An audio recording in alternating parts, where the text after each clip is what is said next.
Hello everyone, thank you for joining us in episode 21 of MikroTik Canada's online MTCNA course.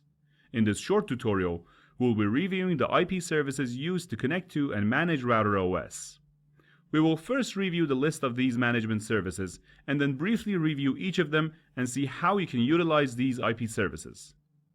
RouterOS services can be accessed via the IP menu and the services submenu. This is the main IP service list. At the top of the list is API. API stands for Application Programmable Interface, and it allows users to create customized software solutions with the aim of gathering information, making configurations, and generally conduct RouterOS management operations. API is closely based on the syntax of the command line interface.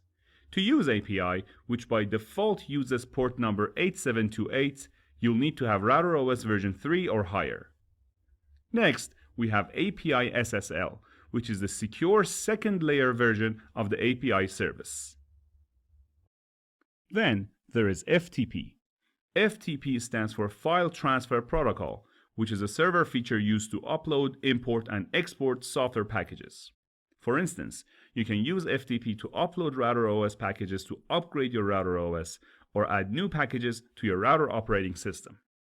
One of the most popular platforms that enables you to use FTP is the free FileZilla FTP solution. You can also use a web browser to use the FTP service. To do so, simply type FTP : and 2 forward slashes followed by the IP address of your router. You will be requested to provide your credentials, and once connected, you will have the ability to transfer or import and export file packages. The next three are SSH, Telnet, and Winbox, which we have discussed in the past. You can refer to previous videos that specifically deal with these IP services. Next, there is the www service that allows you to connect to and manage your router through a web browser, which is commonly known as WebFig. To use WebFig, simply type the IP address of your router in a browser's address bar that will redirect you to a WebFig login page. We have previously discussed WebFig as well, and you can refer to that video for more detailed explanations. And finally, at the end of our IP services list, we have the secure second layer version of the www service. With these services, you have a few setting options. Firstly, you're able to change the default port used by these services. Also, you can define a set of IP addresses that will then be designated as the only source IP addresses that can make use of that certain IP service on a specific router.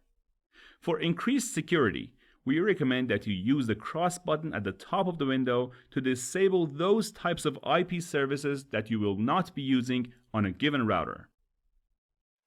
Thank you for watching, everyone. We'll be available to answer your questions in the comment section and look forward to seeing you in the next episode.